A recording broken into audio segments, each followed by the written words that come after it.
Welcome everybody to our workshop. Good to see everybody here. There's an echo in the room. Yeah. Can we fix that echo?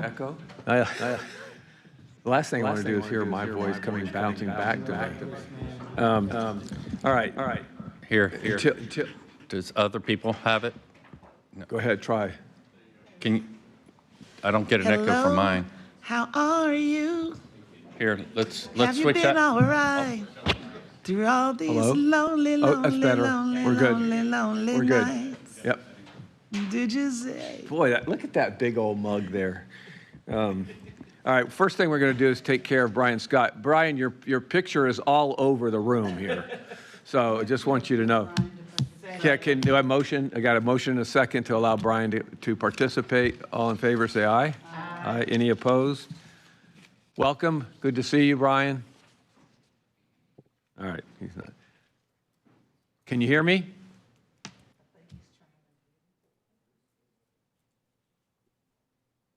I can't hear anything, guys. Okay, well, I can hear you. Ooh. Okay. I can hear him twice. Yeah. My voice is bouncing back.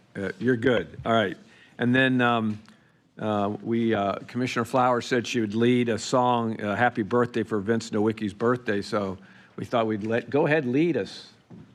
We'll lead Happy birthday to you. Happy birthday to you. Happy birthday, dear Vince. Happy birthday to you. God, that was really nice. Happy birthday, Vince. Yeah, thank you, Renee. I couldn't sing. Listening to your voice, I had to hear that one. And thank you, Chris, for not singing. Also appreciate that. My agent's not here yet. They're coming. All right, and I want to thank Deputy Winnick and McSweeney and Manley for being here this morning and taking care of us as usual. Good morning. And last but not least, I saw Chris carrying around a bunch of books this morning. He's going to hand us over, our proposed budget that we get to tear up and, Commissioners, you have both you have the budget book if you want a hard copy, and they have a thumb drives that you can take with you. So if you want electronically, so they have both available for you at your leisure. All right. Thank you. And did we ever find out what was going on the? With the Granicus? Yeah. They're looking into it right now. Go ahead. So all right, we'll go ahead and get started. The agenda was posted, so. Very get started with the airport update. Okay, a couple updates this morning. So we'll invite Mark Sprague up, and he's going to give you some exciting news and also an update on the airport terminal project and the Allegiant operating agreement. And then we'll have Brian Loeck come up and talk about the capital funding program through Visit St. Pete Clearwater.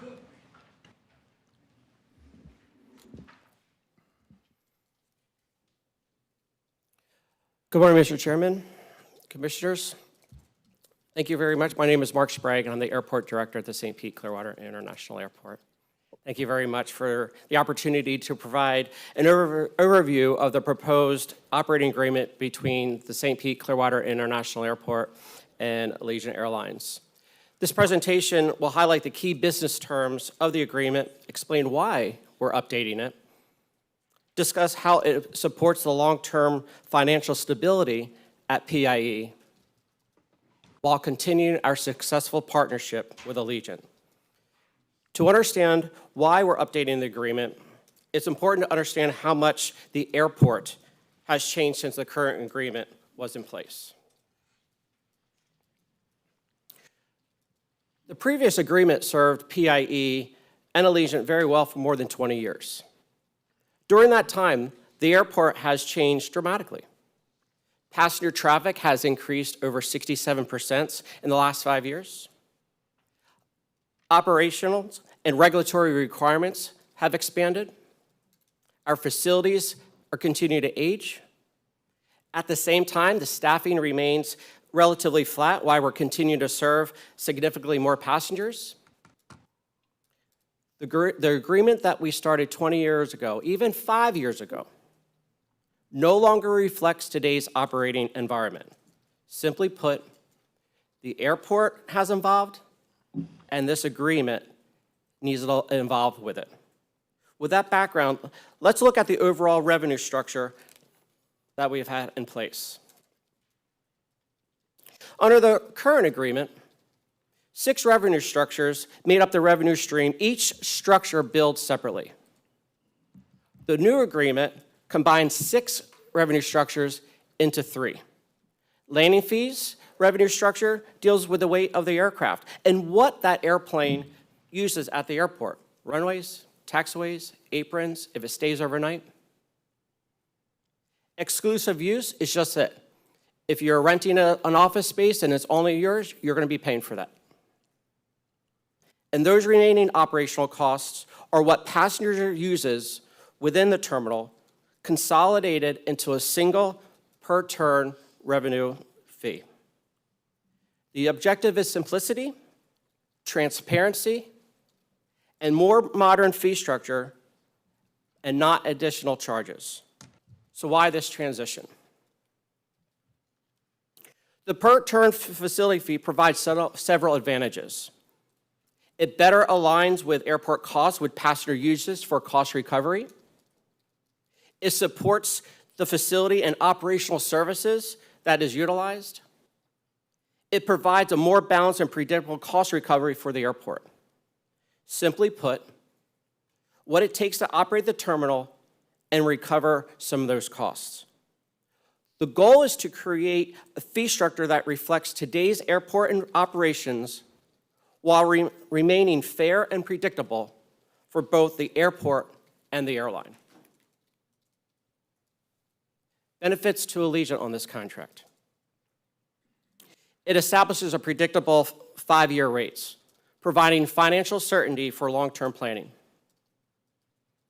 It establishes an airline service incentive program called an ASIP. We're going to talk about it a little bit later. And it rewards operational growth through a tiered pricing savings. This continues a partnership that has been instrumental in the success of both Allegiant and PIE. Let's look at the financial impact of this new agreement. Starting in fiscal year 27, the agreement raises its rates by 40%, projected to generate an approximately $1.2 million additional revenue in the first year over the current agreement. After the initial adjustment, an annual incremental increase is projected at approximately $174,000, another 3% year over year. Importantly, these revenues support airport capital improvement programs without creating additional county debt. We provide funding for planned staffing growth as passengers' activity continues to increase and their staffing needs to increase. So we have built into pro forma of this agreement 1 new full-time employee for the next 4 years per year. PIE needs some benefits as well.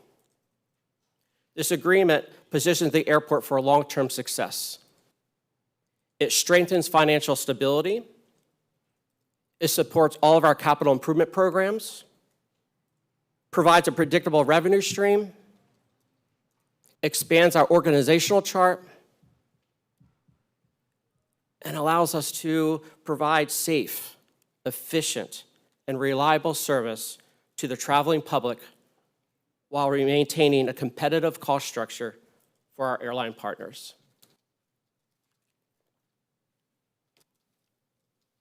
So let's talk about these 2 incentives that are customary to airline to airport agreements.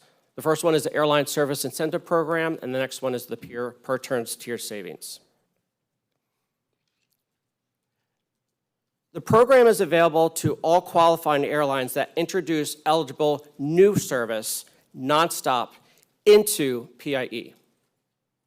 It provides a 2-year incentive period and includes a cooperating marketing support. The first year is $150,000. It's shared, half of that cost comes from the airport, and the other half cost comes from the Visit St. Pete Clearwater Visitors Bureau. The second year is an additional $100,000 in marketing cooperation, also a 50-50 split, max 3 cities per year. And that marketing cooperation is bringing people into Pinellas County. We don't market people going out of Pinellas County. The objective is simple: encourage new destinations, expand traveling options for our community, and strengthen the airport role in an economic engine for Pinellas County. The per-turn tier savings. The per-turn tier fee is designed to encourage continued growth. Allegiant receives tiered price savings as it reaches established departure thresholds. For every 3,000 departures is a tier of savings. The approach rewards additional service while maintaining a sustainable financial model for the airport. Simply put, as the airline grows, the airport will grow. The agreement balances increases incentives with the airport's responsibility to operate, maintain, and invest in the facilities for the future. Commissioners, I thank you for the opportunity to provide the overview today. This agreement represents the next chapter in a partnership that has served both Pinellas County, St. Pete Clearwater National Airport, and Allegiant very well for more than 2 decades, and we continue to soar. It modernizes the airport's financial framework, supports continued air service growth, strengthens long-term financial stability, and positions PI for the future. I appreciate your time this morning, and I'd be happy to answer any questions. Well, thank you, Mark. Appreciate the update and the good news coming, right? Yes, we have the signed contract, and it's in current contract review. We'll be bringing that to you in September. Sounds like a good thing. Any questions? Commissioner Flowers. Thank you, Mr. Chair. Good morning. Good morning. Great things going on at our hidden jewel, our hidden secret. I'm not sure if it will have anything to do with this, but since Allegiant has purchased one of the other carriers there, and I did reach out to Allegiant just to talk about the transition, and they did share with me that throughout the balance of this year, that airline is going to continue to carry their name, and then starting next year, that airline would then merge in and their planes would have the Allegiant piece in it. So the additional routes, additional stops that Allegiant will be able to make, will it be because of the absorption of that airline, or is it that in general they are adding to the destinations that they currently provide for? Mm-hmm. 2 years ago, Allegiant Airlines made a phenomenal, major announcement that they were purchasing 50 brand new Boeing 737 MAX aircraft. So that's an additional to, that was prior, and that's an additional to what they just purchased with Sun Country Airlines. So they're actually bringing in more airplanes into their fleet, and the airplanes that they're bringing in today, they're also keeping some of the other airplanes. There are some scheduled retirement of aircraft, but they're actually bringing in more airplanes, and that's where the service of growth is going to be coming from. Okay, and then the one additional FTE, and please forgive me if I missed it because I was trying to write notes as well while you were talking. The one additional FTE, will that be within the county structure, your structure, to handle Allegiant's expansion request there? Yes. Okay. Yes. Okay. What he built that in is he built in a growth factor for his staff, and so that's into the model that he's using for the fees that, on the employment fees with Allegiant. So he built that in. It doesn't mean that you necessarily will, approve that or not, but it's just so he could get the rates right. Okay. And then my last question is, because they're adding, the potential for adding flights, I love the fact that persons go straight through security, TSA, and then they're like right there at their gate, which is fabulous.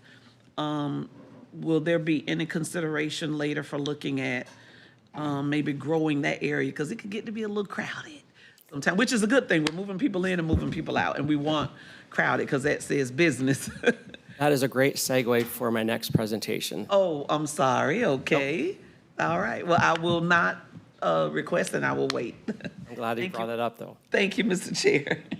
Yeah, any other questions? Yeah, Commissioner Scheer? Oh, wait a minute, Commissioner Nowicki. Commissioner Scheer, go ahead. Thank you, Chair. Thank you, Mark. I'm really excited about all Thank the you. improvements coming out at the airport. They're lined up like a, Yeah, you know, that's great. like an airplane, yeah. Is this fee structure that did you invent this from scratch, or is it in use at other regional airports? And So when I became interim director back in August, one question I asked and I needed to know is how much money does it take to operate the airport, both terminal-wise and airfield-wise? So we hired a consultant to figure that out.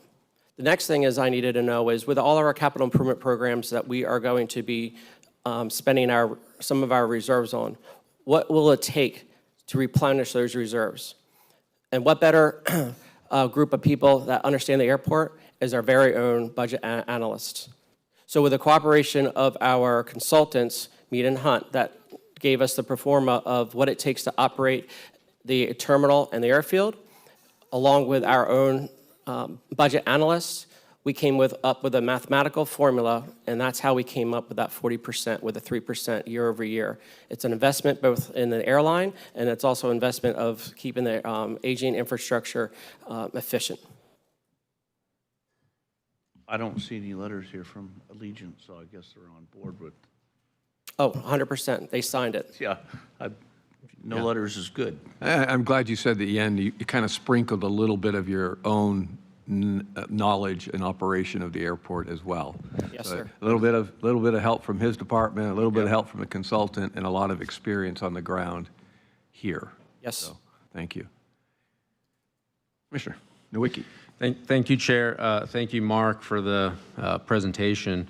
What's the cost? I mean, I'm not, you talked like, what's like the cost per enplanement? I mean, where's the numbers? There's no numbers. Yep. So our cost per employment is $2. Currently, it's $2.35 per employment. With this new agreement, it's going up to $3.11 per employment, and after 5 years, it's going to be $3.21 per employment.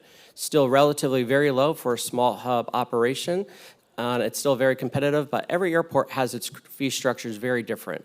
And the CPEs go all over the place. But for us, that was one of the things that we negotiated on, and with a CPE of $3.11, it's still very competitive for this area. Yeah, I mean, yeah, it is. But it's going up 40%, so the other fees, are going up too. So could we get the pro forma from the consultant that you referenced? Can we get a copy of that? Yeah. And then, it also says that there's an exclusive use to Allegiant. So, but then later in the slide, it talks about future growth and other airlines. So how can we have an exclusive use with Allegiant, but yet look at future growth and bring in other airlines? I guess that was kind of conflicting in the presentation from my perspective. Exclusive use in their office spaces. Okay. That's strictly it. So are they like common gates like that we could bring in? So their offices is their break rooms, their station. So no, all the other common use spaces are wrapped up into the per turn fees. Right, but I'm saying our gates. Our they're gates are all common gates. use. They have no exclusivity over the gates. Nothing. Was that anything that they looked at asking for or anything like that? They did not. Oh, okay. Okay, yeah, I mean, I'd really like to see the pro forma from the consultant, and then I'd really like to see a financial breakdown that you've used to get to that 40% increase. That's because it's nice just to put it on a slide, but, there's no numbers behind it, so I'd really like to see that. Sure. Thank you. Thank you. I'm going to get Commissioner Scott. Thank you, Mr. Chair. Hopefully that's not too loud in there. Thank you, Mark, for the presentation. Allegiant is a very significant partner for us here, so very pleased that they're on board with this. You mentioned every 3,000 departures, there was a tiered savings. Could you just talk about that a little bit? What does that savings look like? Mm-hmm. So we looked at it, and we still wanted to maintain that 40% in the first year with a 3% year over year. And when we built that, we realized that we could save that. And for every 3,000 the first 3,000 is a 4% savings, and then after that is a 7% savings.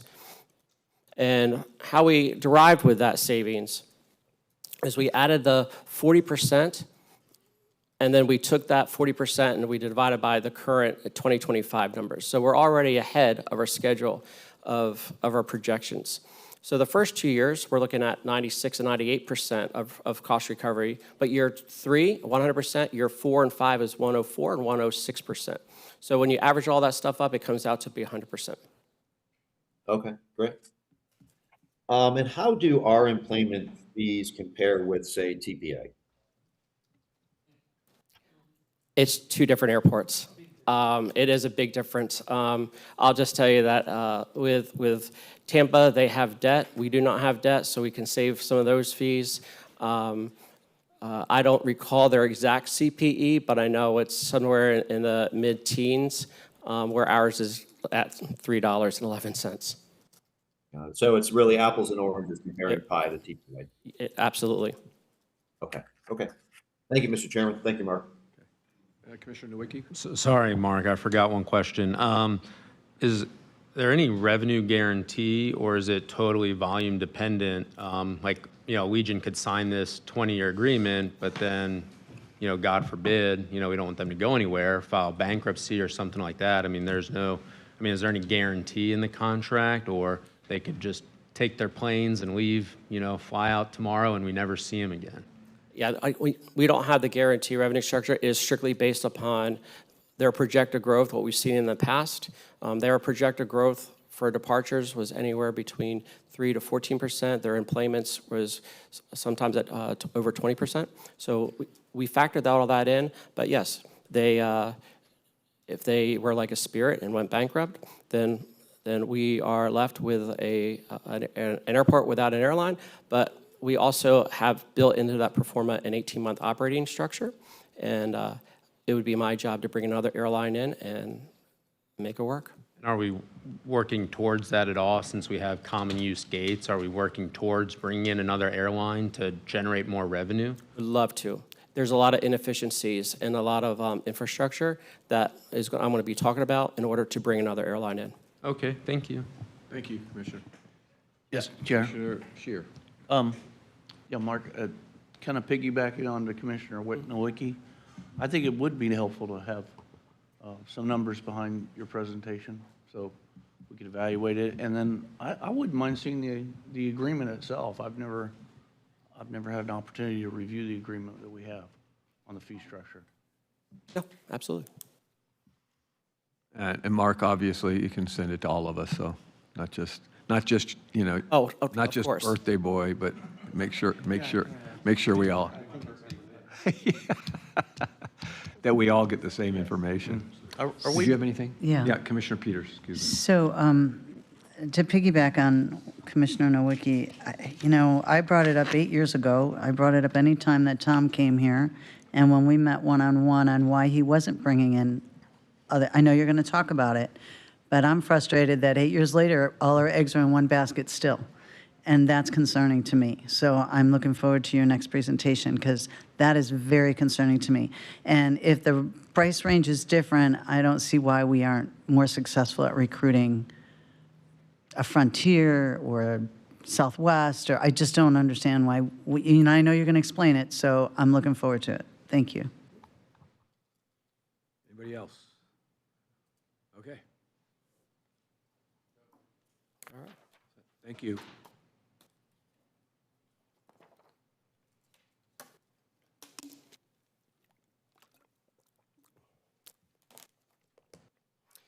Okay, once again, good morning, Commissioners, Mr. Chairman. My name is Mark Sprague. I'm the Airport Director of the St. Pete Clearwater International Airport. Thank you for the opportunity for me to present the Terminal Improvement Program for PIE. A couple years ago, we asked for an airport expansion project. Today, I'd like to walk through why a recommendation of a different direction for this project, how that recommendation was developed, and the professional services amendments that will be coming to you in September as we are finalizing the last fees aligned with the scope of the project. The project before you today wasn't driven by one event. It was a result of careful evaluation, stakeholder engagement, and a commitment to make sure we're investing in the right project at the right time. Why are we here today? As the original terminal expansion progressed through schematic design, the design evolved. Through that process, it became clear that the original expansion concept ultimately exceeded the funding available for the project. Rather than continue to move forward, we exercised due diligence and took the opportunity to stop and reassess the program. We met with airport staff, airline partners, Transportation Security Administration, the FAA, and our airport tenants to better understand the airport's long-term operational priorities. What we consistently heard was that before we build more terminal space, we should first modernize the terminal we already have, and we hear this consistently from our customer comments. That input, combined with our financial analysis, led us to today's recommendation, a fiscal responsibility program that modernizes aging infrastructure, improves operational efficiencies, enhances the passenger experience, and still preserves the flexibility of future growth. So once again, those 5 factors that led fiscal stewardship. As the design evolved, the estimated project cost exceeded available funding, requiring to reevaluate the program. Second, the stakeholder involvement. We got the airline involved. We got the airport staff, the TSA, once again, the FAA, airport tenants, and our customers. They supported prioritizing, modernizing, and operational improvements. The third is our aging infrastructure. Much of our terminal infrastructure has served the airport very well, but many systems have reached the point where modernization and renovation is the responsible investment. We have different decade-to-decade built infrastructure trying to intertwine into one. And with our growth, at times, it just doesn't work efficiently. So fourth was our operational efficiencies. We have the opportunity to improve passenger flow, baggage operations, security processing, and gate utilization while creating a better experience for our customers. Finally, our long-term vision has not changed. We continue to plan for future growth, but we believe renovation and modernization should come first, followed by strategic expansion when the time is right. So a little bit of a history. In 2019, we completed our ground level boarding area known as gates 7 to 11. Since that time frame in 2019, we've had seen double-digit growth over year, except when COVID hit in 2020. In 2023, we initiated the original terminal expansion program.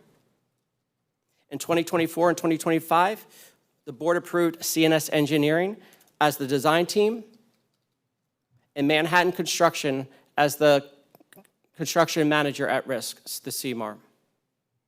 As we moved into 2025, it became evident that the original expansion concept exceeded available funding by greater than $90 million of unidentified funds. Rather than going down that path, we paused the project for a strategic reassessment. We coordinated closely with the FAA, made sure that they were on board, and evaluated how we could deliver the greatest long-term value for the airport. The process resulted in the program before you today, called the Terminal Modernization, Renovation, and Strategic Expansion. It's valued at $145 million. Over $95 million is on hand, and over $56 million is committed. We have the funds for this project. So let's talk about what we're going to improve. This is a lot complicated, challenging. This is a very comprehensive 14 elements that we are going to be improving in order to fix our inefficiencies, in order to bring in new airlines, in order to bring in more passengers. But first, we got to fix our aging infrastructure in order for us to do that. We also have to construct all 14 elements by keeping the airport open and operational. So I'd like to go through all 14 elements. Let's start up here at number 1. We're going back to the drawing board and having a new conceptual drawing. This new conceptual drawing is going to take us to the passenger activity level of number 3. And with that, we're going to be able to have a conceptual drawing of having passengers up to 4.5 million passengers in our current footprint by expanding into a pure concept. Once we have that new concept, we're going to build a 40,000 square foot elevated terminal, 4 to 5 new jet bridges. This is the most inefficient area of the airport. Why? Is because we have one door, one passenger, one gate door to board 3 airplanes. An ultra low cost carrier, an aircraft should be able to come in, offload, reload in 40 minutes. Because of our inefficiencies, it takes 60 to 120 minutes to turn that aircraft around. That means that aircraft is physically on the ramp for that time frame. We're fixing it through this one. Hey, Mark, Yes. does that issue that you just talked about, does that come into play at all on the model that Allegiant uses, like 3 flights per day per airline, getting us back late sometimes, or is that more weather driven, or a combination of the two? No, but obviously weather-driven is always a combination. But no, it's the inefficiencies, not only here, but we also have it over here I want to talk about. Okay. And yes. That'll make Lou happy. Our safety harbor gentleman that always keeps an eye on us. But that's good to know. It's good to know that I didn't realize that kind of time frame. That's significant. Absolutely.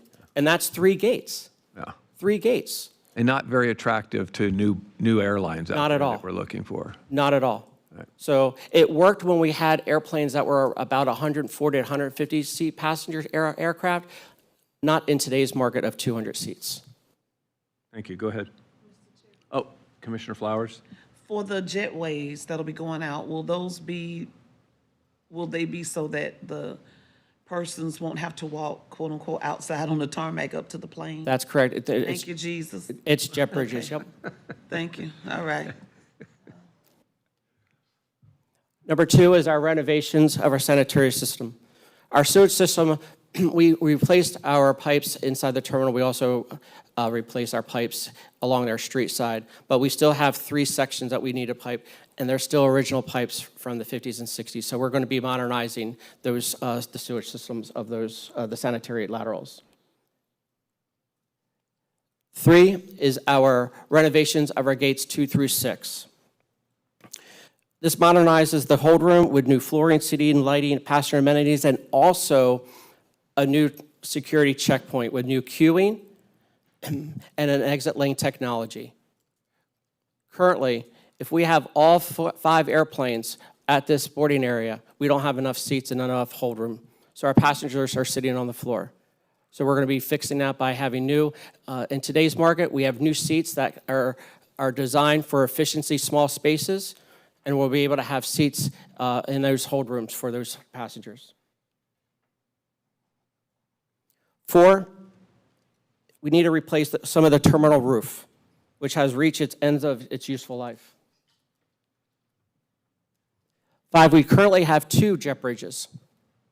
They're also going to be replaced during this renovation project, and they're also approaching their useful end of its useful life. We have restrooms. We're going to modernize, have flexibility, more functionality. 7 right down here is our baggage makeup area. We currently have a baggage makeup area that is only 50% functional because half of that is against a wall. That baggage makeup area should be able to have a full, complete 360 degrees of an airline being able to pick up the bags. So we're going to expand that in order for airlines to be able to utilize that whole entire project. That's the second most inefficient area of the airport. That also, we cannot attract new airlines is because you can only fit X amount of baggage carts around that. 8, renovating the ticketing A counters and queuing area. We're going to invest into looking at the new queuing area, also put in areas, not only new ticket counters, but new kiosks. So passengers don't have to wait in line if they just need to check in for the flight. Also new baggage drop-off areas that Allegiant and other airlines are attracting for.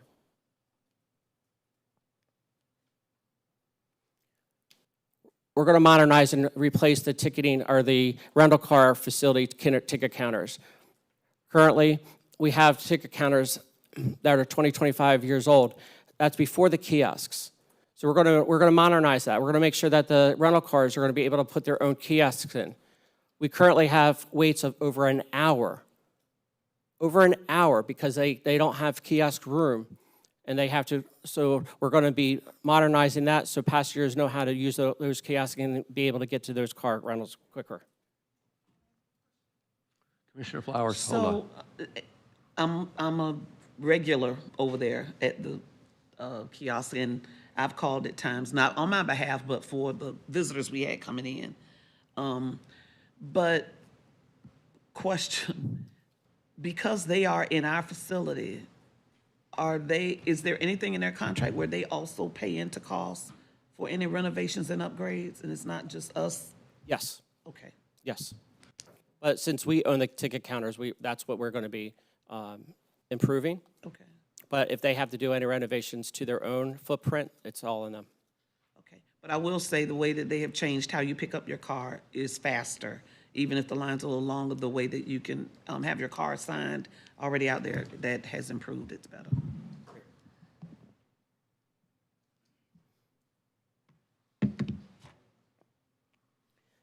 11 is we're going to renovate and upgrade our fire control panel throughout the whole entire airport.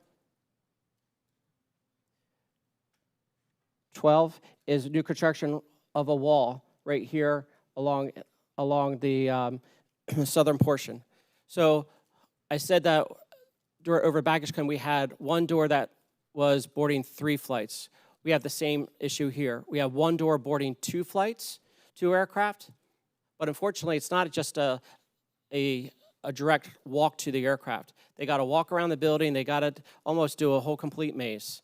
So we're going to build a wall so they'll be able to be secured. Also, take them out of the elements. Put an awning over top of that wall, and then therefore they're all secured and be able to start boarding those airplanes and into that secured area without being on the same busy tarmac of the aircraft as it's beginning to depart.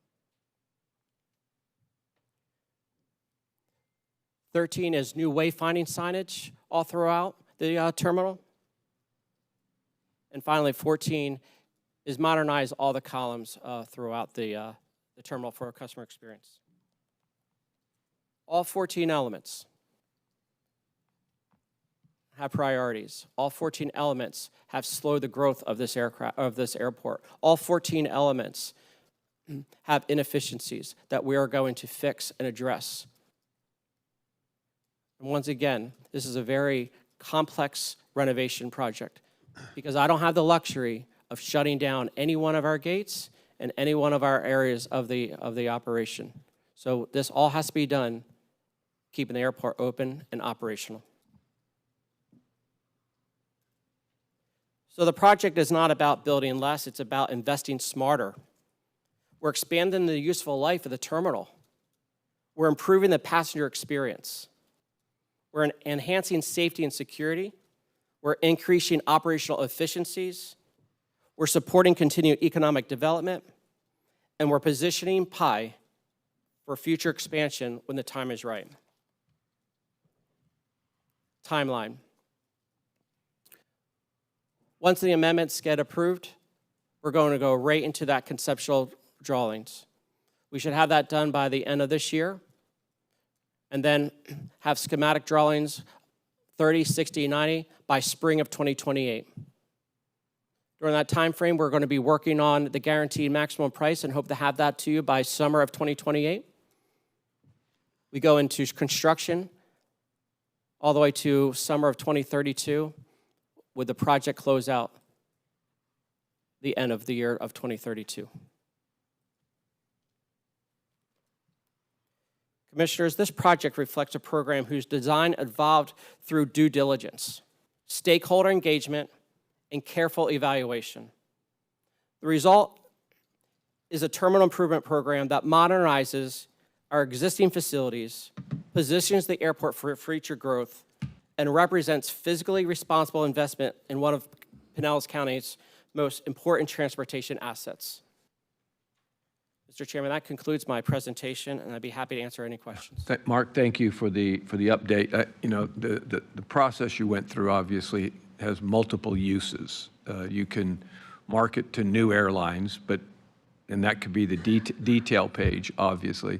You can start letting our residents know in time what's coming, and that needs to be a little bit more electric as far as what you're telling them, because, you know, changing sewer lines is like, just put infrastructure stuff. It's not sexy. Yeah, well, yeah, and it needs to be done, I get it, but, yeah, so 2 questions on it when it comes, do we have anything on the telephone lot? Is there anything about expansion with that at all? It just seems like every time I go there, it's jammed, or is it pretty much manageable? What was the? The telephone, or the cell lot, you know, when you go wait? Oh, the cell phone line. Yeah, yeah. No, it comes in waves. So it comes in No waves. changes, no changes are for, There's not going to be any change currently at the cell phone lot. is it because there's no room, or because strategically you don't think it's necessary? No, actually, it goes back to that parking crisis. Okay. All right, during that time frames, our long-term lot gets full, our short-term lot gets full, and if you're a meter in green, you're not going to park in an economy and take a bus over. So, Yeah, and then the extended period of time is assuming it's work as you operate. Yes, over here. Please, just please, hold on. You get your time in a minute. Just on the work as you operate concept, is that why the extended period? I mean, it's like 2032. If we were doing it without having to worry about operating, it'd be considerably shorter, I'm assuming. that's correct. A lot of this work has to be done at nighttime. Okay, thank you. All right, questions? Nope. Brian, go ahead. Thank you, Mr. Chairman. Thank you very much, Mark, for that great presentation. So the ability to turn this aircraft faster is a massive efficiency that I think Allegiant is really going to love, and will be a great tool to have for you to go out and expand with other airlines. So right now we have, I think, 12 gates. Is that correct? Correct. So with this expansion, we're not envisioning adding any more gates at this point. Is that correct? Well, that's correct. We're actually adding boarding bridges that are going to make the current gates very inefficient, more efficient. So Okay. the turnaround time for gate availability is increasing. Okay, that makes perfect sense. So you said that this would give us the ability to accommodate 4.5 million passengers a year. Right now, we're at about like 2.8, 2.9, I think. So that's about a 60% increase. And we feel that we can get that level of increase just with these efficiencies and not having to expand the gates. The conceptual drawings will be going to a PAL 3, which is a passenger activity level of 4.5. That's if they did a full complete build out. So that 40,000 square foot elevated is going to bring us to a PAL 2, which is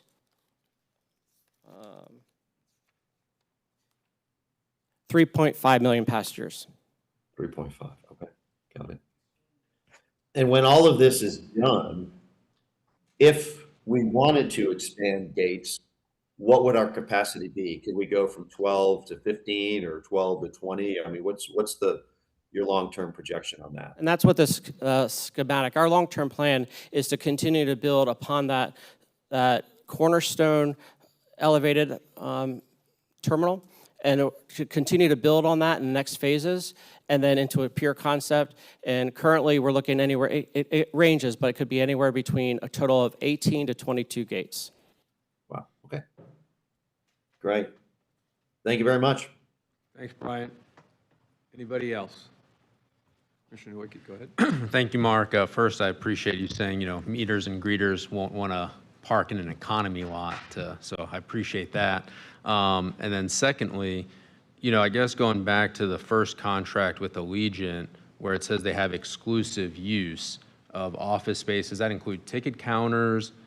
No. So just office space? Strictly office space. Their old agreement had exclusive use of ticket counters. I took that out, so all ticket counters are common use. So if an airline comes in, I can put them into any one of my ticket counters. And so we have enough office space if Ovelo, Volaris, multiple, 3 airlines wanted to come in tomorrow. We would have enough office space. No, we do not have enough office space, but there's ways that we can build upon office space of inefficient. There's certain rooms that we're utilizing just for storage that we can utilize. Also, with the new elevated 40,000 square foot terminal, we're going to be looking at building office space for ground handling areas. Is that included in here? I didn't do specifics of the 40% or the 40,000 square foot elevated, but that's when we start designing that, that's part of the issues and inefficiencies that we are going to have to bring into new office space. But that's not planned right now. It's planned into this modernization renovation. We have, when you're 30, 60, and 90% design? Correct. When is that due? When's the 30%, when was that? 28. Spring of, I'm sorry. There you go. There you go. June 27th. So I imagine you'll have some bubble schematics that Absolutely. give us different options and addressing the concerns you've heard from a couple commissioners about expansion. And if we do get, I'm talking about airline expansion and the ability to accommodate them, well, office space or anything else. So hopefully Right, but that'll it's be just not about factored in office as we spaces. through these different phases of design. Absolutely. All right. It's just not about office space, but it's also about grand handling space too. Understand? Right. Yeah, All of it. Absolutely all of it. So that's where we're taking a hard look. That's one of our most inefficiencies that we have. Right, and we're given exclusive use to Allegiant. To their current office space that they have. Right. And they're using 100% of it. But we wouldn't have more baggage space if for a new airline to come in. We wouldn't have space for them Oh, to. yes, we would. A baggage space. That's why I'm expanding the baggage makeup area now. Okay, I'm just making sure we have space today. If a new airline wants to come in today, that they don't have to wait till completion of the project since we're giving exclusive space to Allegiant. Right. We have an area ticketing B that is underutilized, and it could accommodate another airline. Not the size of Allegiant, but it can accommodate another airline like Avelo. Okay, perfect. That's what I wanted to hear. So great. Thank you. Thank you. Anybody else? Okay. Well, I see you're able to maybe tentatively price some money out of LOAC for some of the expansion. That's good to see. Certainly, our airport is definitely tourism related as well, big time. We get a lot of people coming in, so awesome connection with our Visitor St. Pete group. So thank you for that use of funds that we have available. Last Anything? thing, Commissioners, we had a Economic Development Forum, and we had TPA there and Mark both presenting, and it was good to hear, Michael from TPA talking about the partnership and those two working together and looking at the region. So it's pretty exciting to see that partnership. Yeah, it's good stuff. I mean, I think, we've heard a little bit about having another airline. You go to any airport and there's always like a dozen, 20, 30 airlines, whatever, like Tampa has. And we're not Tampa, of course. It'd be nice to get another one that helps augment anything. But when I learned is that even finding another route by the existing line is difficult. So much less finding a new airline. I'm sure, again, I'm not in the industry, but I imagine that is not an easy thing either. You have a long-term agreements to deal with, where they're coming from and all of that. But, it's clearly something you want and we would like to see as well. And let's not forget, I'll be bringing Bermuda Air contract by the fall of this year as they do nonstop international service to Belize and to Turks and Caicos out of our airport. There you go. So it's a start. Yeah, Commissioner Latvala. Thank you, Mr. Chairman. Do we know yet if Sun Country is going to be using PIE? I know they're at Tampa International now. That's something that we constantly are talking with Allegiant. Right now, they need to have a single operating certificate. And meeting with the CEO just a few months ago, Mr. Greg Anderson, it's going to take, he told me it's going to take about 2 years. So once they get that single operating certificate, yes, we are going to continue to ask them to bring that Minneapolis flight from Tampa over to St. Pete Clearwater. There's no sense of competing against, Allegiant being over Tampa with their name and then all of us. Allegiant and PI are symmetrical. That's when people look at PI, they look at Allegiant. So as the single operator certificate gets approved, we're going to constantly have those negotiations. Okay, thank you. Anybody else? Okay. Mark, thank you. It is a pleasure. Thank you so much. Yep, thanks for your time. All right, speaking of Brian Lowak, good morning.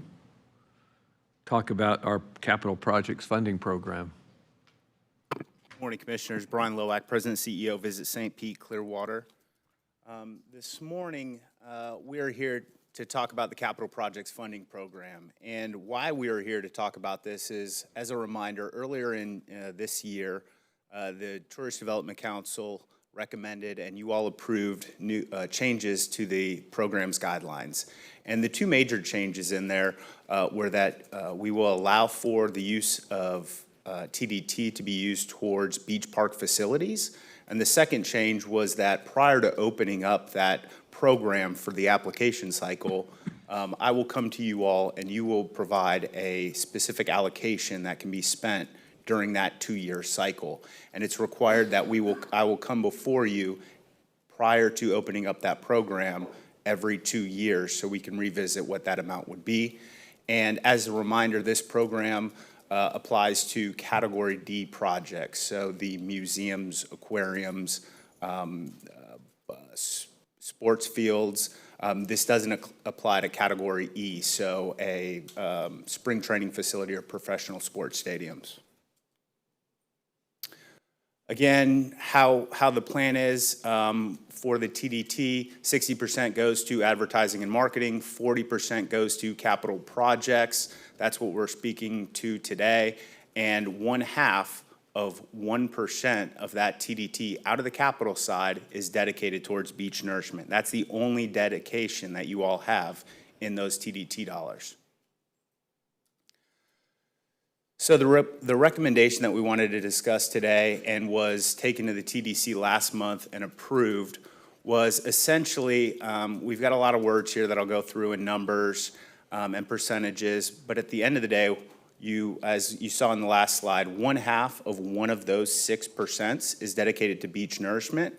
We're simply recommending that the same amount be allocated towards, for this cycle, for capital projects, both the traditional capital projects that we funded in the past, as well as those new beach park facilities.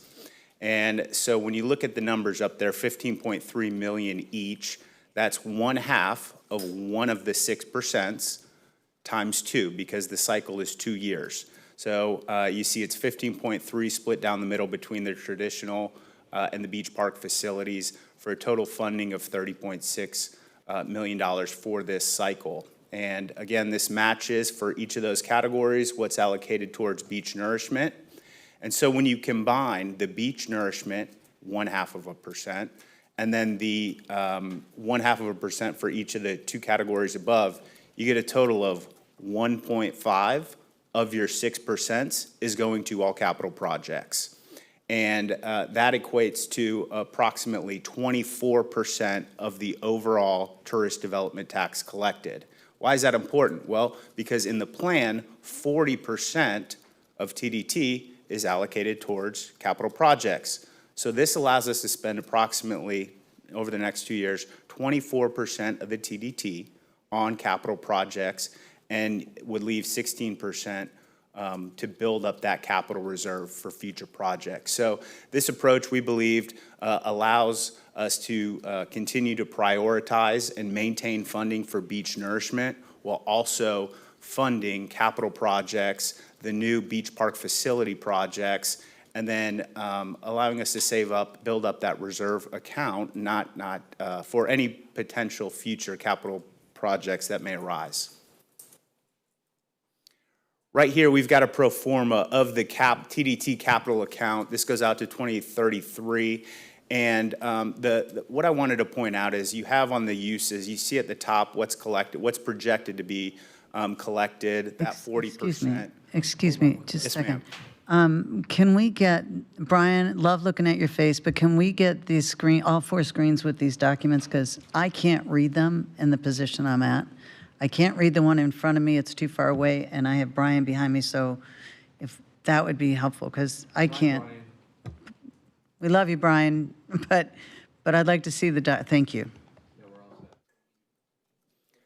All right, so you can see here the uses. On the uses, this includes the already approved capital projects that are in the works. And then you have the beach nourishment on the last line there.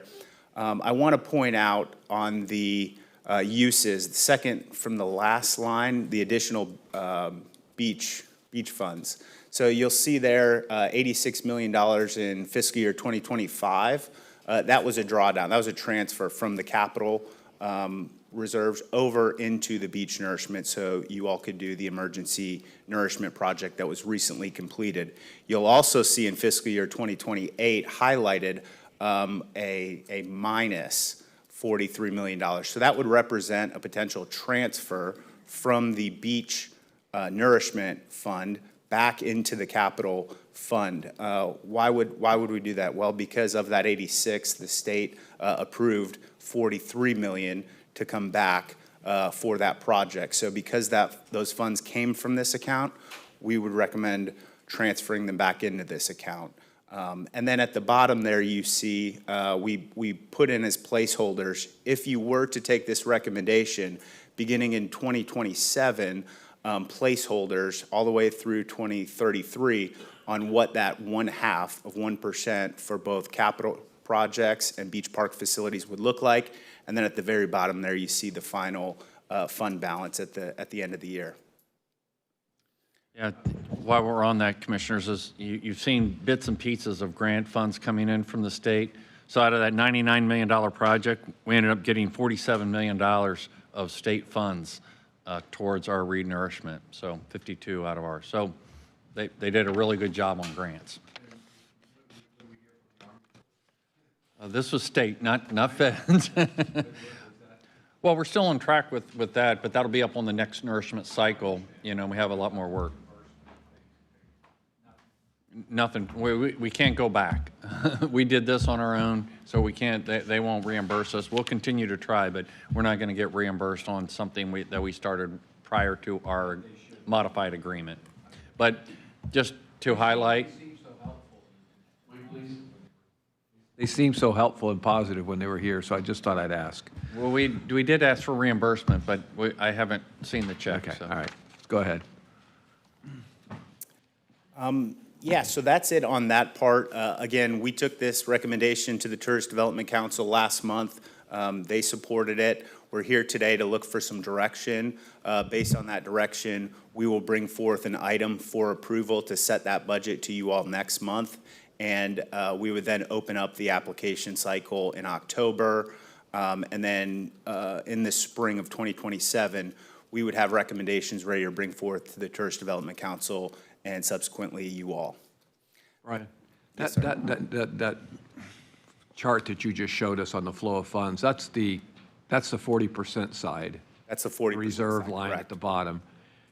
Could you just speak briefly to the other reserve funds and kind of what's kind of working through our system, you know, as far as reviewing policies and thoughts about that, those funds?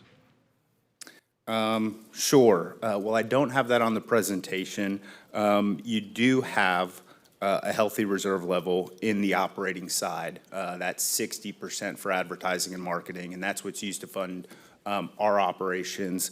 At the end of 2026, it's projected that we will have $172.8 million in the reserves on the 60% side. In addition to the reserves here that you're showing on the capital 40% side. Correct. And the thought behind the increasing reserves, just your thoughts about maintaining that healthy reserve level? Well, I don't know about the thoughts on maintaining that but I can tell you how we got there. That's good. Is on that 60%.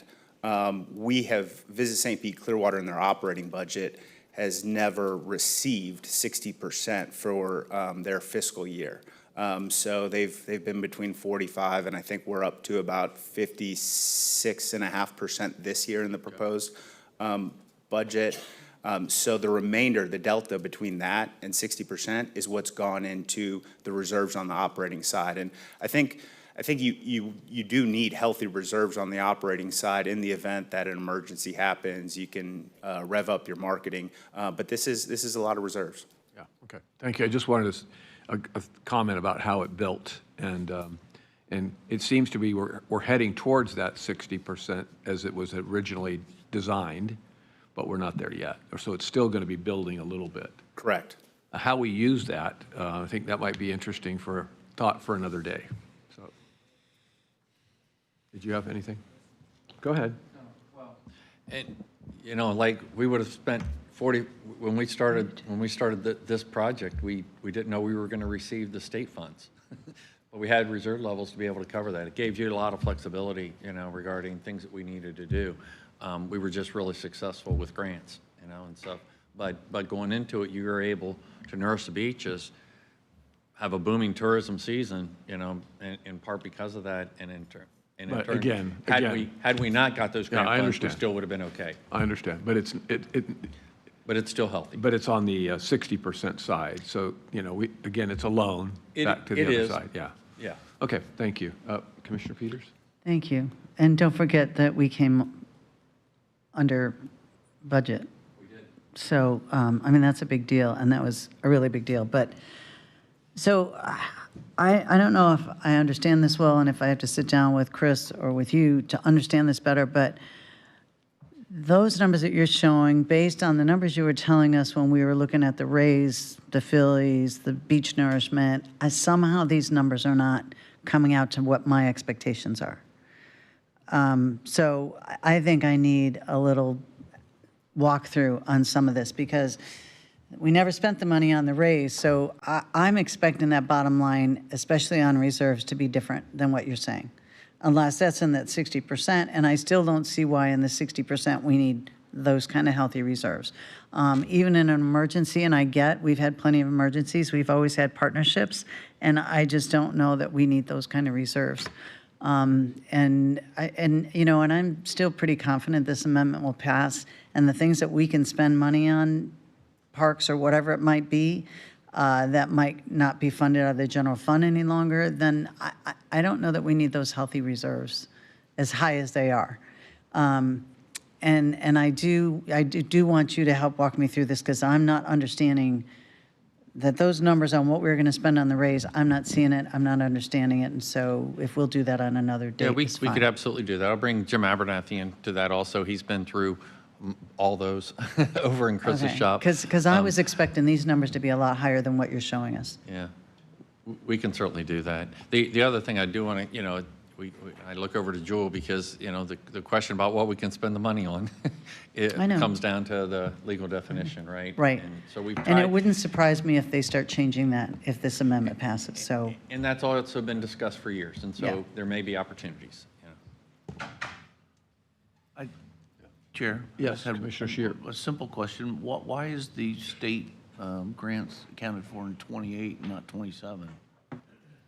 I think that's where, for lack of better terms, and Drew will correct me if I'm wrong, but we haven't received that funding yet, and so they anticipate that we would receive it at a future date, and by the time we get that, we'd be building out that 2028 budget at that time. I thought it was imminent. like, it would be in 27. Anyway, Yeah, I think that they want to make sure the check's in hand and they can, before they put it in the budget. okay. Commissioner Nowicki? Thank you, Chair, and I don't know if Commissioner Scott has any questions either. I don't know either because he's no longer Yeah, visible. well, I just wanted to throw that out there. Hey, Brian, are you, before Vince, do you have any questions, Brian Scott? I do. Okay, hold on one second. We'll come to you after Vince. Go ahead, Commissioner Nowicki. Thank you, Mr. Chairman. Great presentation, Brian. I think we're on a good track here. Would be, supportive of it. Also, I'm supportive, I watched the last TDC meeting, as you know. I would also be supportive of increasing the funding for the elite events too. I think you're going to bring that to us at some point in time, but, so you can start counting votes, I'm in favor of increasing the funding for those elite events, so. Great, thank you, sir. Thank you. I'm sure that will be a question asked soon. Any other questions for Brian? Yeah, Mr. Chairman. Oh, Brian Scott, yes, thank you. Thank you. Ryan, always great to see you. Great presentation. I am very supportive of this. The biggest comment that I got from residents during the whole raise discussion is spend the money in a way that helps us. And this is a way that we can spend the money that helps promote tourism, but also helps our residents by improving our beach park facilities. So I think this is great, and I'm really glad that we're at this point. Very supportive of it. And Brian, it appears that we're on, at least from what I've been reading and what I've been seeing in the TDT reports, that we may be on track for a record TDT collections this year. Where do you think, your best estimate, what's your best guess of where we're going to land on that this year? Ooh, if I had a crystal ball, I will tell you it's going to be a great year for TDT collection, and we will certainly surpass and outperform the estimate on this forecast. And we've got a strong possibility that we are at that 2023 year. Okay. So do you think we'll break 100 million? Do I think we'll break 100 million this year, 2026? Yeah. What was 90? Hopeful. Yeah, what was 03? 03 was 98.2, I I believe. have a follow-up. Yeah. So- Well, you're pushing it, Commissioner. Yeah, I thought he had a very politically good response, which was, I think we're going to get there. It's just been a great year. I mean, just unbelievable. All the partners that we have, the airport is one, and all the other partners. It's just been an amazing year. And your group is just doing just incredible work. So thank you. Thanks for your leadership as well. I have a Yeah, question. Commissioner Peters. So to follow up on that question, we have announced that we've been better one year over the next year based on money or based on rooms. So I want to know, are we doing better based on the room rates that we're getting and the Airbnb rates we're getting because they're higher? Or are we doing better because we're selling more rooms? Yes. No. It's Because you guys have reported this different ways. And so Yes. I want to know how you're reporting this. Is this because more rooms are sold or because the price of the rooms are higher? You're saying it's both? It's a combination of both. When you look at year over 2025, we're way up on both of those, number of visitors as well as hotel demand as well as ADR and total revenue. When you look at a 2023 and 2024, we're slightly off of those numbers as far as overnight visit or total visitors. However, the demand for the hotels has still is still rivaling those. So slightly down on total visitors versus 2024 and 2023, significantly up over 2025. And ADR has remained pretty consistent, slightly gone up. Where we've seen a large increase in rate is on the short-term rental side, vacation rentals. The rate's gone up significantly in the last 2 years on that side of the equation. And travel patterns are changing. We're seeing a lot more demand for those. We've seen, obviously, we took a hit on the supply last year with those, but that's coming back. And as those have come back online, they're still not at the pre-2024 storm levels, but the rate is making up for it. Okay, and so what percentage now of that revenue is Airbnb versus hotel? It fluctuates month to month. I'm going to say the vacation rentals is the largest segment of TDT collections every month. It's more than Clearwater, the city of Clearwater. So it varies, but I'm going to say pretty conservatively, on any given month, 35 to 40% of TDT is coming from vacation rentals. Okay, and then once that inventory is finally replaced, probably will end up, you think we'll ever get more than hotels? Will we end up at 60? Because we were, when I was, We were- when I lot was of chair before the predictions. storm, we were getting pretty close to 50/50. So I don't think it's an unrealistic expectation since corporate has bought up all our inventory to assume that short-term rentals are going to exceed hotel rooms. Yeah, it's hard to make that prediction yet because as the short-term vacation rental market was expanding, the storm came, and so we lost a huge supply there. And in Right. the meantime, the supply in the hotels that we've increased, we now have more hotel rooms than we did pre-storm. We have significantly less vacation rentals than we did pre-storm. Do we have a finger on the pulse on how long it'll take for the vacation rental inventory to be complete? I really don't. A lot of it's tied to, community by community and their processes. Okay. Brian, any trends on that, to her question, any trends on short-term rentals, converting back to housing? And do you see any of that going on or significant? I know there's some communities that would love to see that, a little bit less of those short-term. Unfortunately, I don't have the data to Yeah. give me an answer there. I just see the supply, the total supply, and because of statute, I can't see certain things. So I just see a number we lost a significant supply after the storms, and that supply, while increasing, has not come close to the pre-storm level, so. So it could be for a number of different reasons, yeah. Correct. Commissioners, we really want to look at that, over the next, several months, because we're trying to figure that out for, even our own budget, what's going to come back online and when, and whether it's, homesteaded properties coming back online, or whether it's new inventory and new EAV.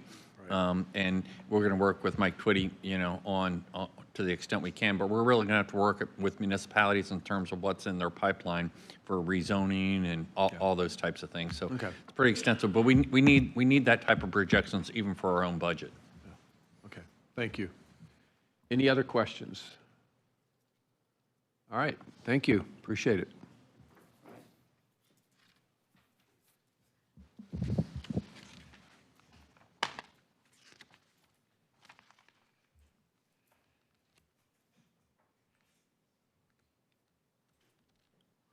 I think you kind of, Brian, by the way, I think you kind of got nodding support for what you brought to us.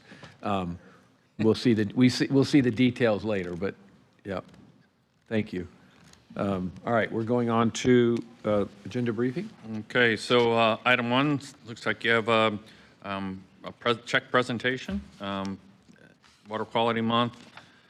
Going over to our public hearings, the first public hearing is on a map amendment, and this is for the whole North Greenwood Community Development Area.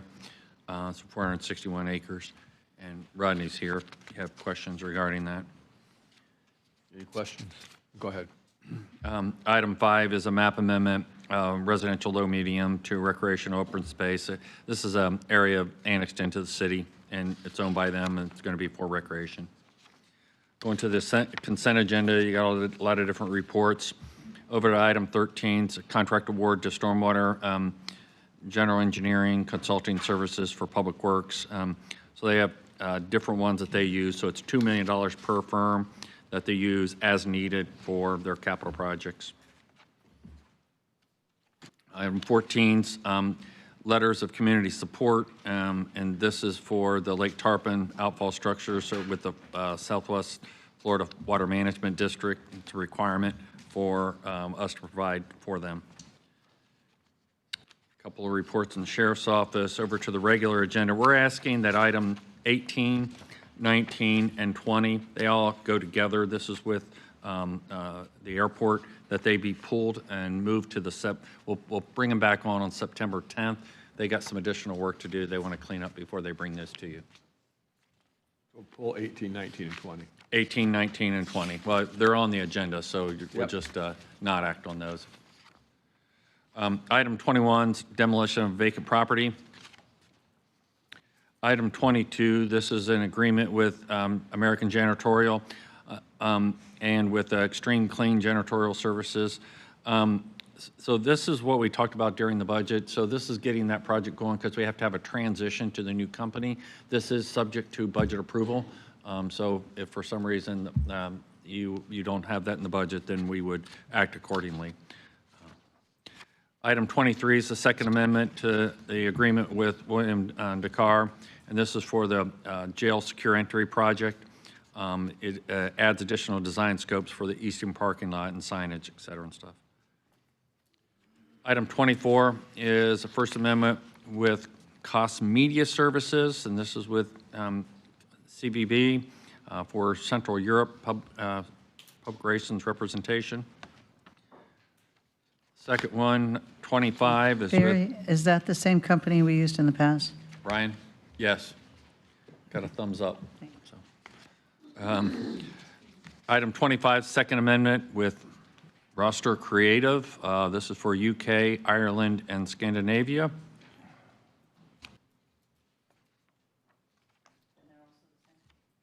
Yes. We might want to put that in our bullets.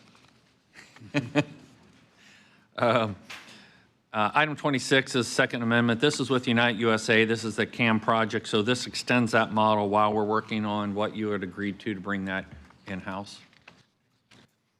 Item 27 is the First Amendment to license agreement with unincorporated Seminole Sports Association for the day-to-day managerial and operational duties. Item 28 is a grant agreement, as we just talked about, with the Florida Department of Environmental Protection for the Sand Key segment of the Shore Protection Program. This is the grant funding with the county match. Item 29 is a grant agreement with Southwest Florida Water Management District for Phase 1 real-time flood forecasting project. Question, Chair. Yeah, Commissioner Scheer? What is the benefit of this real-time flood thing? I don't know what we're doing it for. We do all of our projections come on up, Jill. We do all of our projections and mapping based upon that type of data.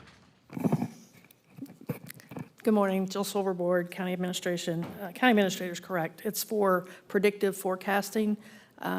With all of the blue sky events that we've been experiencing over the last several years, SwiftMud's updating its modeling, and we are part of that project. So that we get the benefit of the entire district. We map floods, we map everything. My question is, Pinellas County hasn't changed that much over the last 20, I mean, is this data collection? Are we redoing efforts? Do we not have flood modeling already for these? We do, but Pinellas County we adopted our own maps based upon existing modeling that are now going to be reflected. It's also, we're changing the predictive modeling based upon new data. So it keeps the model updated based upon actual events that we experience over time. So for example, FEMA hasn't updated anything since 2016. We're now updating based upon our storms from 2024.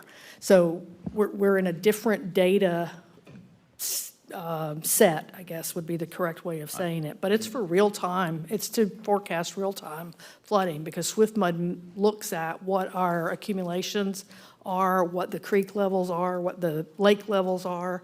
And so it depends. If we've been experiencing a great deal of rain, then obviously we don't have as much capacity. It can affect places that never flood. Are we taking data that we already have and just creating new models? No, we're adding data, new data, in addition to building on the data we've been using. So it's an iterative process. And Jill, correct me if I'm wrong, but all the municipalities use this. So when they're building new infrastructure, they're updating a road or anything, they use that data for their own capital improvement projects. That's correct. This particular project, though, is for Brooker Creek, Lake Tarpon, Okay.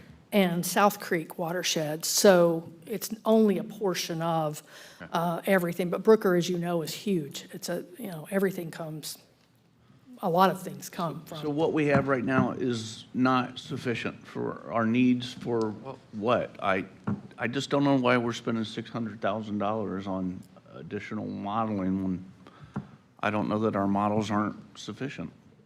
Our match is 300,000. That Right. comes from your surface water utility. It's not a general fund project. Does come from, that was my Yeah, other question, is so it general fund?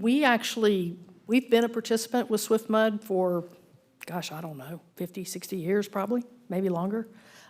So we would recommend we continue because we're seeing, as you know, since even 2024, we're seeing a change in the events and the amount of flooding in places we had not experienced flooding in the past. So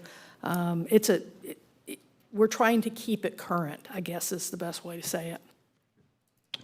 And is this I know that we've had some discussions about, the Gulf side versus the Bay side, and This is not the vulnerability. Hold on. I know, I just want to, this is an issue that keeps being brought up to me by folks that are working in this community. We've decided to take a more conservative approach with newer data than the old data for floodplain management. Does this have anything to do with that? Is this part of it, or is this?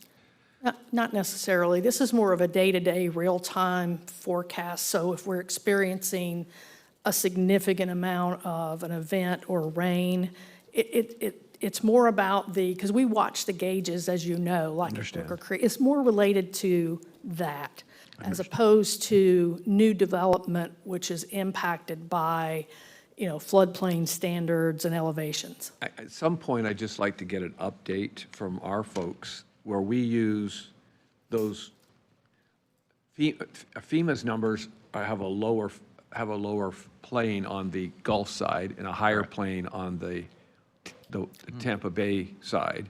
Their most recent And we've maps. used more recent data. Yes. So ours is a little higher on the Gulf side and a little lower, but you go up to, I just want to get an update at some point that says, oh, by the way, FEMA's numbers are been updated and they're more in line with ours, or we're still way behind. And Sure. I'd like to understand that a little bit more. Yeah, sure. I mean, we can schedule can that do for a that. work session. I think one thing to remember about all that, though, is what you chose to do was not lower the standard that was in place before the 2016 FEMA maps. Understand? Because they were 10 years outdated. Well, that's exactly So what. you're remembering it exactly. I just want to see how far along FEMA's come, and we were right in doing what we did, or oops, they got different data than we do, or are they still using the old stuff? Yeah, we can do that. You can get an update on that. Yeah, That'd be great. absolutely. Thank you.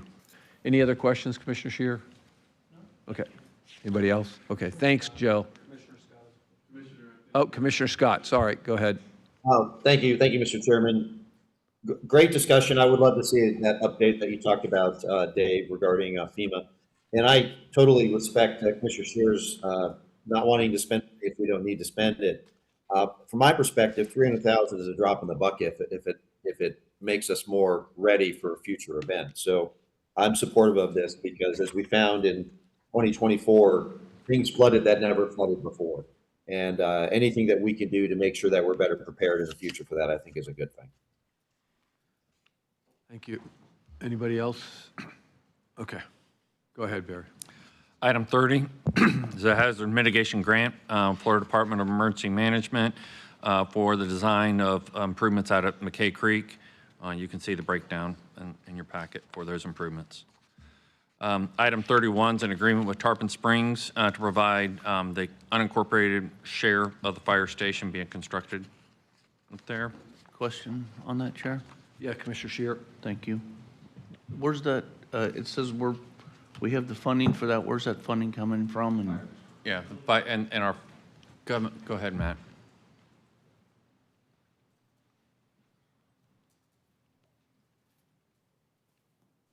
Good morning, Commissioners. Chris Rose, Office of Management and Budget. It's coming from the Fire District millage, the particular district that is up there. Okay, good. It didn't say, I didn't know if it was coming out of general funds or where. So. Yeah. I have a question. Commissioner Peters? So Chris, when we build fire stations, if a municipality builds it, does the municipality pay for the whole station or does county contribute? And we pay for our prorated share, our proportional share of it. So whatever area that is serving is who pays for that portion of it. So different So if districts. it's unincorporated, if it's got some unincorporated, then the county pays. If it's strictly city municipality, so it's within the city's municipality, then the city pays for the whole thing. Yes, ma'am. Okay. Most of our cities, if I'm not mistaken, have some overlap of service rendered and kind of agreements because of those gray areas that they back up or. Most of the fire districts are shared, yes, that's correct. Okay, thank you. You're welcome. Go ahead. Oh, did you have okay. Go ahead. Item 32 is an agreement with Locale Media. This is for a learning management system out at our Safety and Emergency Services, provides training and stuff for staff. Item 33 is a third amendment with Coastal Waste Management. This is for the Lellman Residential Collection. She had a briefing on a couple months ago. Item 34 are change orders to contracts with Archer Western Construction, TLC Diversified, and Caladacy Construction. This is their job order contracting that they use. They use these contracts for small projects that they have, and so this allows them to continue to use those projects. Item 35, a renewal of certificate. This is for Blue Car Transportation and American Western Transportation. They've met all the requirements. 36 is First Amendment term extension with Cigna. This is for the dental benefits for our county employees. Item 39 is a little thing called the next year's budget. And item 40 is the First Amendment to a contract with Van Square. This is for your federal government relation services contract. So this is the First Amendment extension for that contract. Chair. Commissioner Mr. Chairman, can we get the actual presentation, like, for your report, like, before the end of day, or? Yeah, you mean tomorrow? Yeah, it's in process. Okay. So I made comments back. The budget book that you have has the transmittal letter, so that took effort, and we're working on the presentation. You will have it before the weekend. Before the weekend? Yes. Okay. Thank you. And then also on number 40, I mean, it looks like this hasn't gone out to bid in like 12 years, you know, a lobbyist contract. So it looks like, I mean, the agreement started back in 2014. And so I just didn't know if it made sense to, you know, shop around since it's a 12-year-old contract. Yeah, they've done a great job for us. I do understand what you're saying. We typically, again, there's no rule of thumb, but we typically, after 10 years or so, kind of look at putting it back out. It doesn't keep that group from applying again. It just means that we're kind of taking a look at what the market has to say. So just a thought on that, Barry. Well, I did mention this to each commissioner. There seemed to be, from staff standpoint, there seemed to be general consensus about continuing this. This is a 2-year agreement. You can either pass it or we can put it out Are to they bid. normally 2 years, Barry? Are they 2 years all the time, or is this? Well, this is the first term extension. Okay, And so all we can do the extension. What's that, Tristan? Yeah. And so you could either, you know, put it out to bid now. You can put it out to bid in 2 Okay, years. all right. You know, it's really the direction I received, you know, when I got you. All right, we'll talk about it. We'll talk about it on So Monday. it's really at the board's direction on Tuesday. Yeah, Vince, because I was anything? reading, you know, some of the accomplishments, and it seems like they've kind of been just the last 2 years or so. It hasn't been, you know, since 2014. And so as a newer commissioner, I'm not really sure the value that we've gotten over the last 12 years. And so I don't know if they can maybe add more accomplishments. And I guess, you know, and I've never met with them. They've never reached out to me. They've never introduced themselves. And so I'd be happy to talk to them Yep. too. But I just think 12-year-old contract, going back from 2014, deserves a fresh look, a new set of eyes. And then I thought we brought on a lobbyist, Ballard, to help with some of the accomplishments that they listed too. Because it seems like, I guess maybe I'm a little unsure of that.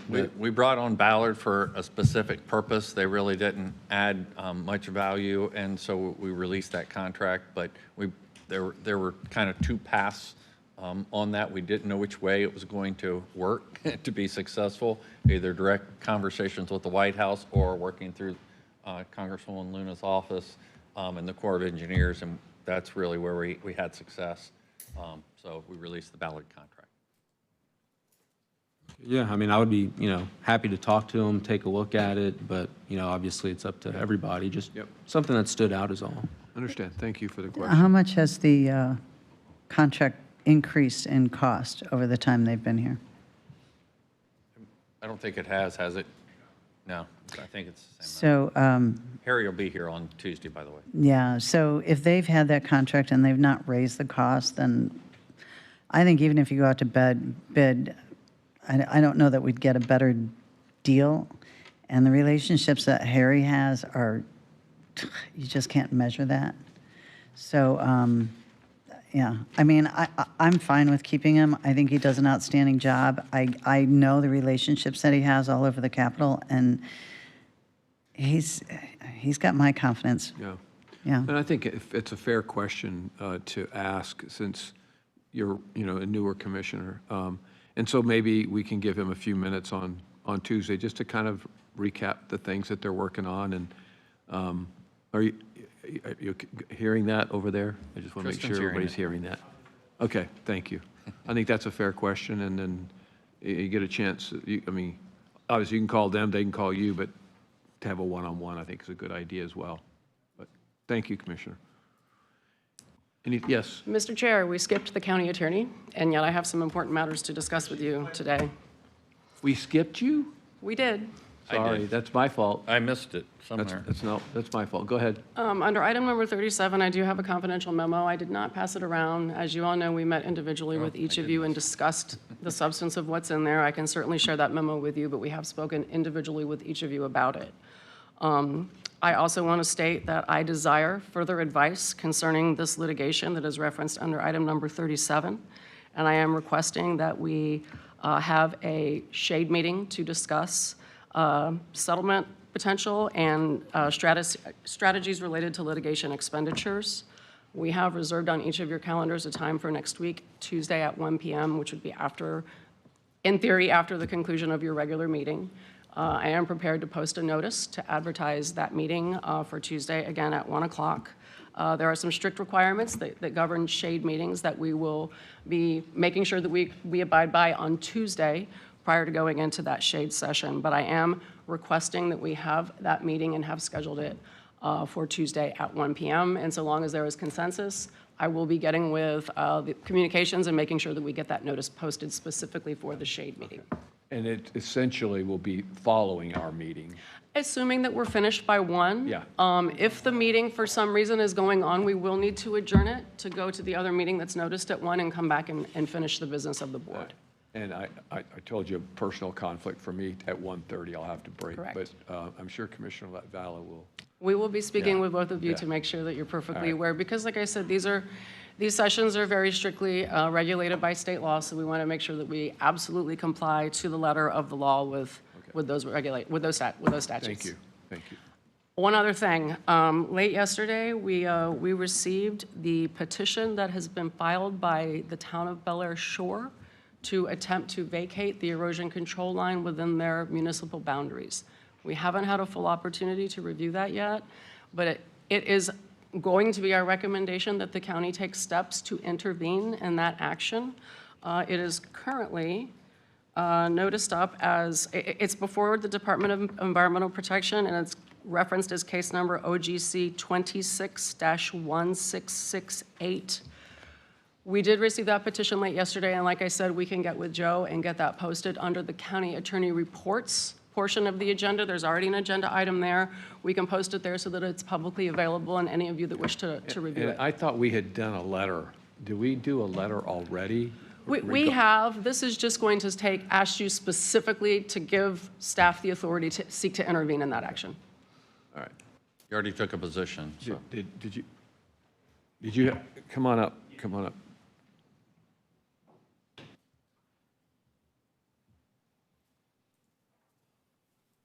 Sorry, Commissioners. Tristan Summer, County Administration. So I just wanted to put a clarification in there for the Van Scoya contract. So the way the 2014 and 2018 and 2022 contracts were written, they were a little different. So it looks like the increase from the 2018 to the 2022 contract went up by $5,000.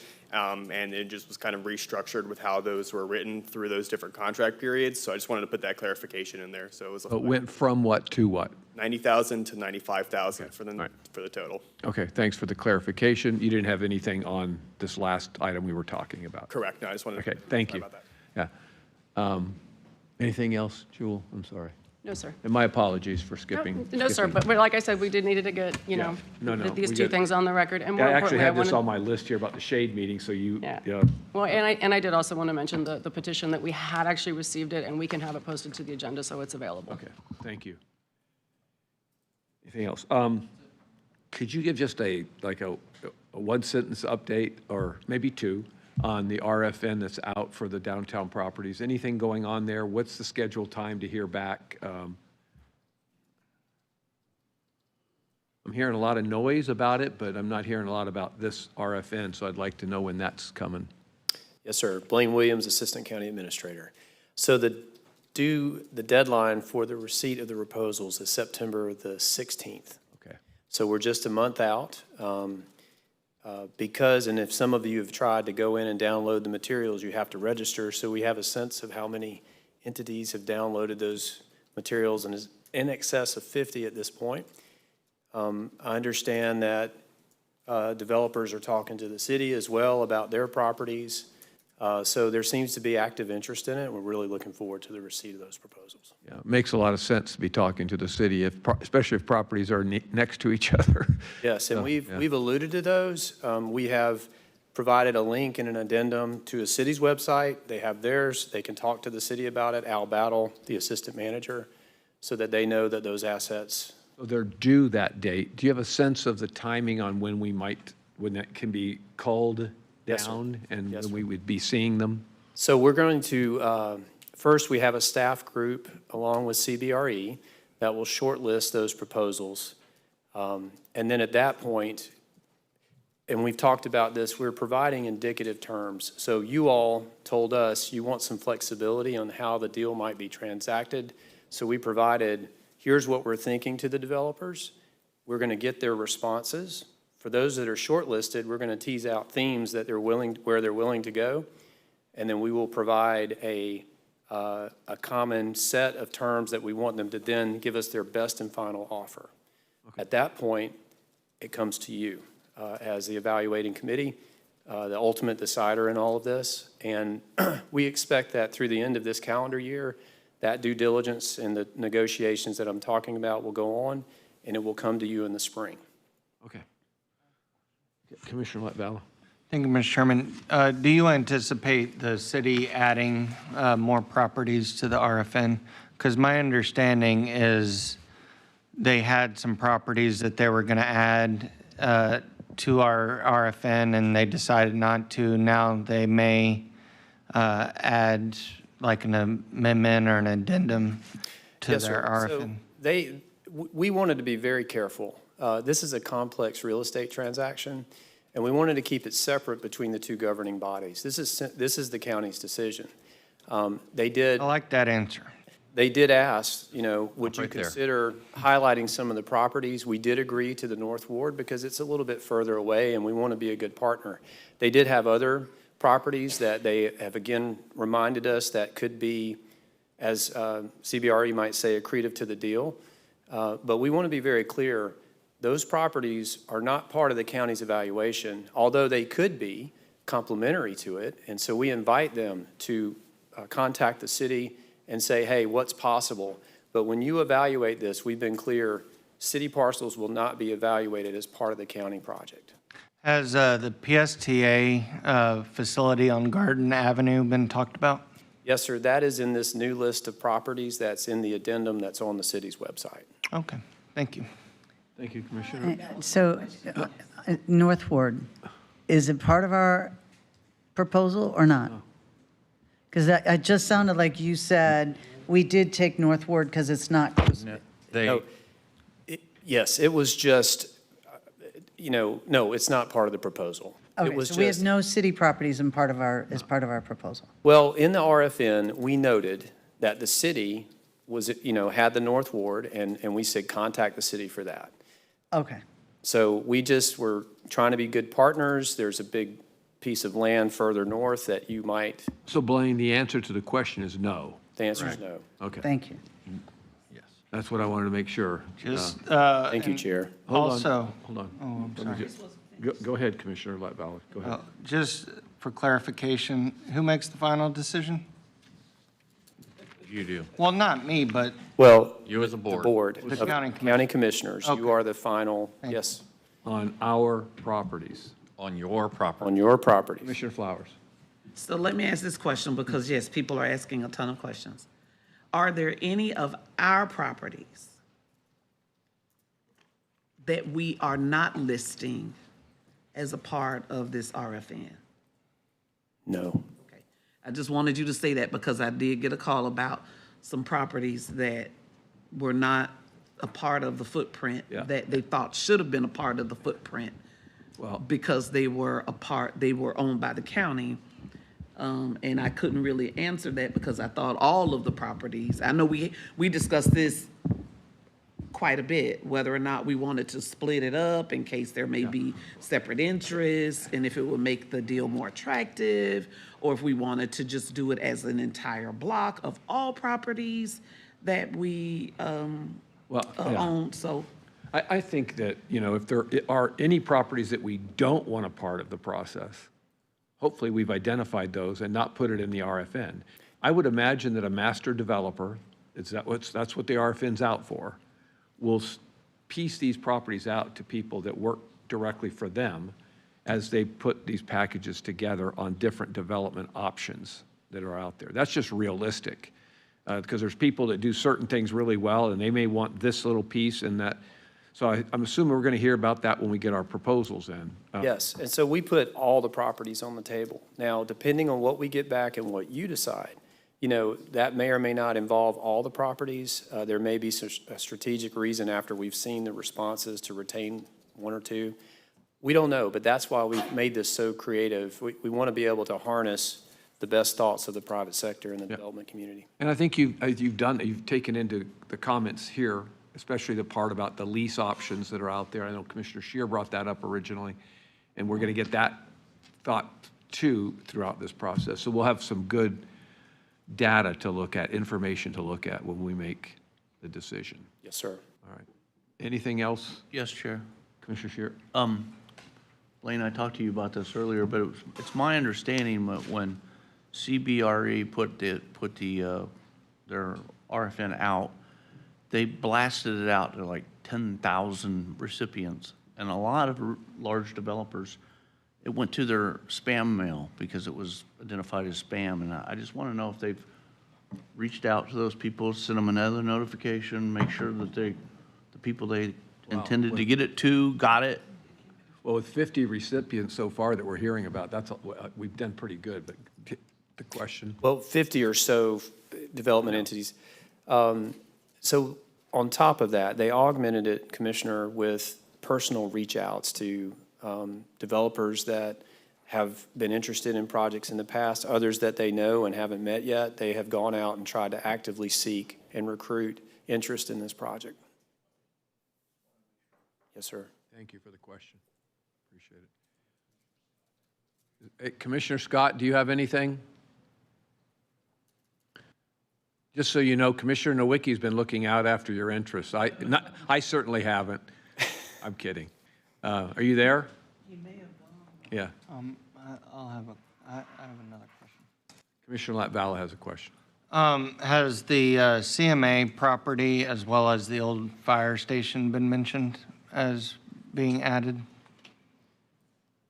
on the city side, Yes, sir. I would need to revisit that list, but I'm glad to share it with you, what they've asked for, or the link to the website where they're posting. So if they add property on the city side, does that extend the RFN, or is the RFN still ending in September? This has been they can add property, take property, it doesn't matter because our entire evaluation will be on our property only.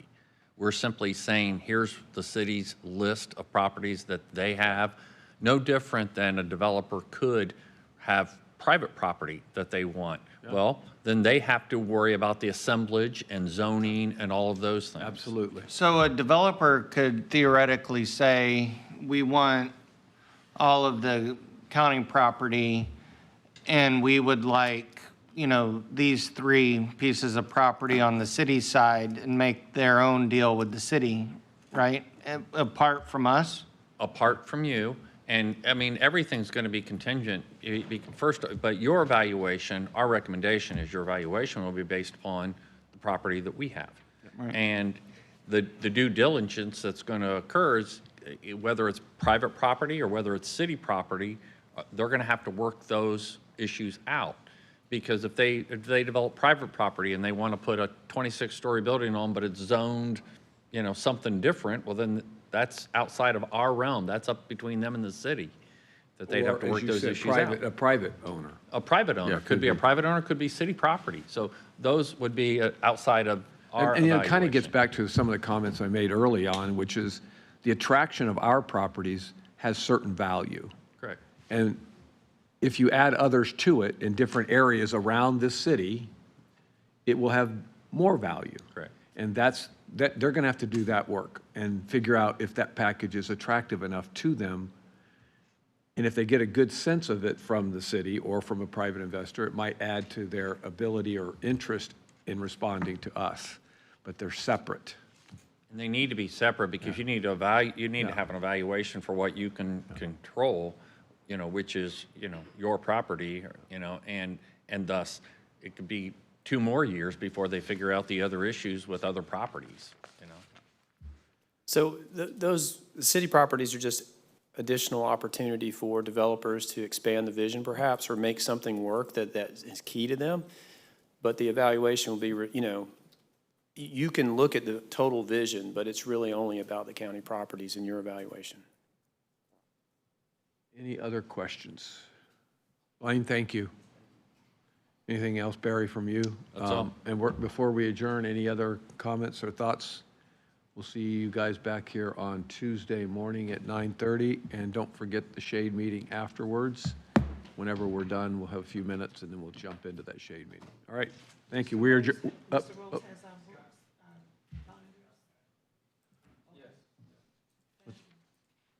Commissioner Scott, did you have anything else before we?